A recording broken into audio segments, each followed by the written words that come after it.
یہ ایک ایسی کہانی ہے جو صرف جادوگر کی نہیں بلکہ عبرت کی بھی ہے۔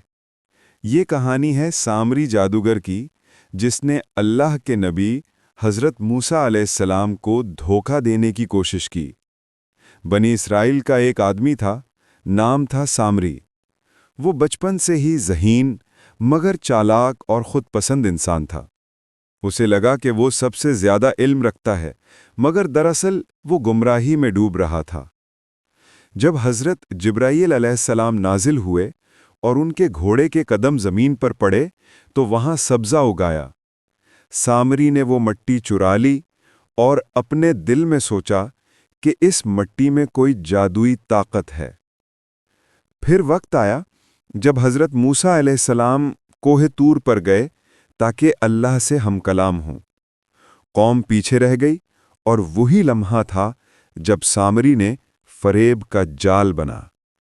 اس نے کہا، تمہارے نبی تو چلے گئے، آؤ میں تمہیں ایک خدا دکھاتا ہوں جسے تم دیکھ بھی سکو۔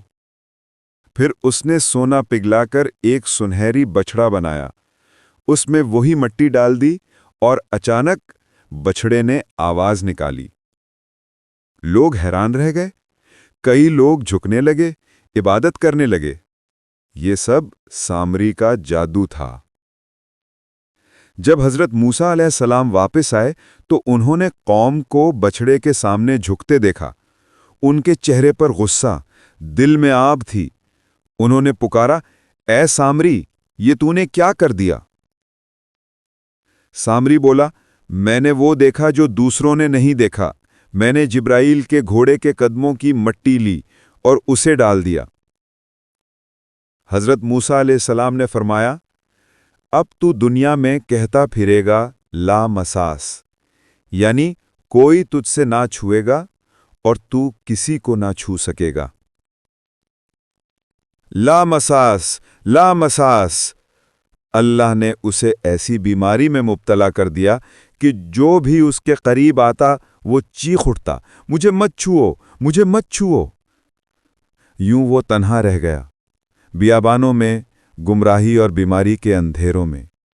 نہ کوئی دوست، نہ ساتھی، بس پچھتاوا اور عبرت۔ یہ تھی سامری کی کہانی، جو ہمیں سکھاتی ہے کہ جادو وقتی ہو سکتا ہے مگر سچائی ہمیشہ باقی رہتی ہے۔ جو اللہ کے نبی کے مقابل آتا ہے وہ ذلت پاتا ہے اور انجام تنہائی ہوتا ہے۔ یاد رکھو، جادو اندھیرا ہے، ایمان روشنی، اور روشنی ہمیشہ اندھیرے کو مٹا دیتی ہے۔ الحق یعلو ولا یعلی علیہ۔